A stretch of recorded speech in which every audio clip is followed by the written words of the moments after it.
346 people lost their lives because of an online course. Yes, you heard right, an online course. This tragedy is a direct result of teaching and the very casual way we think about it. Now, you might have scrolled past the story of these two airplanes that fell in 2018 and 2019. One was Lion Air and one was Ethiopian Airlines.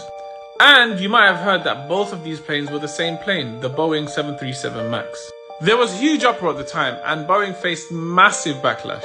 Some people blamed poor engineering and some people said actually this is just corporate greed. But if we read in between the lines, we'll know that it's purely down to the shitty way we think about teaching. You see, my friends, the 737 MAX isn't a new plane, it's a plane that's been around for a while. But what companies tend to do is they take a product and they repurpose it.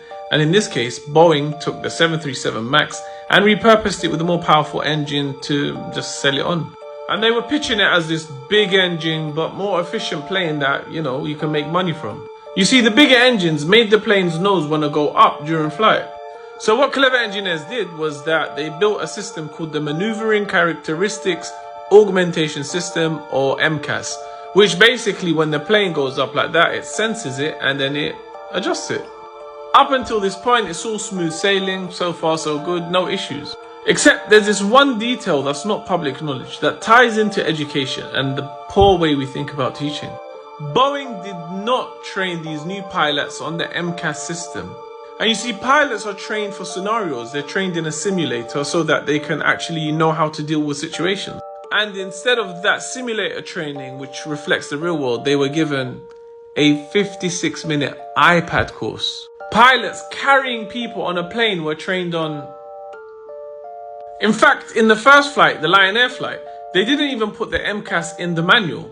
And their reason was that they didn't want to inundate pilots with new content that they had to learn. So, an online course with a tick box at the end to say that you've done it was enough. So what the pilots didn't know was that the same system that can make the plane go like this can make it go like this. Of course, this is irresponsible. But how different is this from the way your company operates or your college? Do we not operate in the same logic? Hand on heart, do you really remember the last assessment or course that you've done online? And this is exactly why retention needs to be a culture. The burden shouldn't just be on the learner, it should be on everyone.